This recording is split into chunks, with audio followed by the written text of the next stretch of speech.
What's going on, everybody? It's your boy, Mr. Soul Effect and Shotty for the R&B Talk Show. This episode right here, we're talking about Bobby Brown's 1988 album, Don't Be Cruel. You know, it's crazy how here's an album that sold like 14 million copies. I'm pretty sure it's still selling, you know, because one thing about albums, you know, it could sell like that much, but I'm pretty sure it's probably up to like 20 million by now and stuff. But it's weird how an album, you know, that does so much, you know, to stay on the Billboard charts, man, for 4 consecutive years. From 1988, 89, 90, 91, you know, in 1992. And, you know, by the time the Bobby album, you know, say came out, to have his music videos in rotation, man, you know, during that era, man. And then him being featured, you know, on the guest appearance as far as like, you know, a verse of, was it by Babyface's Tender Lover remix, Glenn Medrose, She Ain't Worth It, then Stone Cold Gentleman with Ralph Transvan. Plus, you know, he was part of the compilation of various artists of Voices That Care, you know, and you know, say that was a top 10, yeah, pop hit and stuff in 1991.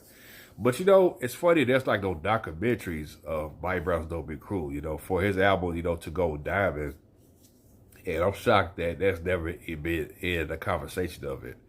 And I hope that Bobby, you know, do put something together, you know, because I always thought to myself like it's needed, you know, because that album does so much. And I'm pretty sure there's footage of him in the studio. Of course, you know, so you got interviews of it, you know, say back in the day, you know, talking about his songs and so forth and stuff, you know. That Don't Be Cruel tour, man, was a monster, man, for Bobby, because you got to think about it, though. It's like for him to go on tour off that album, man, for 3 years, you know, from 88 through 1991, man, you know, that was, you know, phenomenal, you know what I'm saying? And true enough, I wish he would have put an album out early in 1981, you know, because I know people talk about the Bobby album and everything else, and how come the album didn't sell like how it's supposed to and stuff, but, you know, we could talk about that like on another episode. But as far as Don't Be Cruel, you know, is concerned, the album definitely made its mark. You know, nobody ever thought that Bobby Brown would be that one artist for doing this and to skyrocket so quick like the way he did, you know, to perform in some of the biggest arenas, man, out there, you know, to be right next to Michael Jackson, you know, in that star status, man, it's crazy, you know. And I'm going to tell you something, you know, Bobby Brown's footwork as a dancer in those days, man, tell you, man, I mean, the brother was like a lightning rod, man. Like, nobody could touch him, you know. That's how, you know, dope Bobby was in those days and stuff, you know. And one thing about Bobby, like, he never carried himself as an average R&B singer like most guys do and stuff, but he carried himself as like a rapper, you know. So, I mean, Bobby had so much swag, you know. It was like unbelievable, you know. And then to like rap, you know, saying on some of his joints and stuff, you know, to add all those elements, you know, it was just crazy. And, you know, to take New Jack Swing to a whole different level, man. I mean, the way it was just, you know, like bananas, man, and stuff. But I will say this, Don't Be Cruel album definitely deserves to be in the Grammy Hall of Fame. And also definitely deserves to be in the Rock and Roll Hall of Fame, because, you know, that album definitely, you know, gave a lot of artists so much inspiration. There were times where labels, they wanted everybody to be like Bobby Brown, you know, say wear a suit, have like the haircut, you know, and all, and name it and stuff. So that's how much on demand, you know, Bobby Brown was and stuff like that, you know. But I will say this,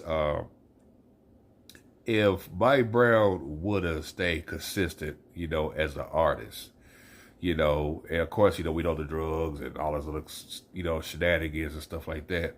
Had Mike would have stayed consistent, he'll be in a rock and roll Hall of Fame by now. I kid you not, you know what I'm saying? He'll be in a rock and roll Hall of Fame. Of course, we will saw more commercials, more endorsements, you know, and so forth. You know, that would have been something, man, to even see and stuff like that. Yeah, man, you know, but like I said, you know, Bobby Brown's album, man, you know what I'm saying? I mean, the brother made his mark. He is the king of stage, you know, like nobody can deny that, because if you look at his live performances, he did an Arsenio Hall show. or if you ever went to a concert, you know, during the Adobe Crew era, or, you know, I mean, Bobby Brown's foot game, man, was like ridiculous, man, you know. So one thing for sure, you know, if I tell you, you know, you did see Bobby Brown back in those days, you definitely got your money's worth, that's for sure. But, you know, he definitely is an icon. Nobody can't take away from what we don't say what he done during his career. When you talk about, you know, what was the greatest albums of the late 80s and early 90s, you know, Bobby Brown's name is always mentioned in that conversation, you know, of his strong run he had and stuff, you know. I mean, to have multiple top 10 number one R&B and pop hits, you know, to be on every single magazine, man, it's bananas. I mean, I remember when he was featured on the GQ magazine back in 1990, man, that was huge, man. You know, say New Edition never got on there. And then on top of that, you know, to win a Grammy Award, to win multiple Billboard Awards, to win, you know, was it BMI Awards, you know, to win all these accolades and stuff, it's crazy. To win a People's Choice Award, anytime you win a Grammy and a People's Choice Award, you made it. And that's something that definitely needs to be bragged about. So hopefully Bobby Brown, you know, gets the opportunity to, you know, talk about the Adobe Crew album and have it in a documentary and stuff and what that album done. You know, I mean, that was like incredible, you know what I'm saying, for its time. But I will say this, that album definitely was a big inspiration for artists like Usher, Chris Brown, you know, Amarion, the list goes on and stuff, you know, and Bobby definitely, you know, paved the way for a lot of artists, man, you know, to do what they do. So you see little Bobby Browns in them everywhere, you know, same with the singing and the rapping as well as the freestyle dancing and stuff.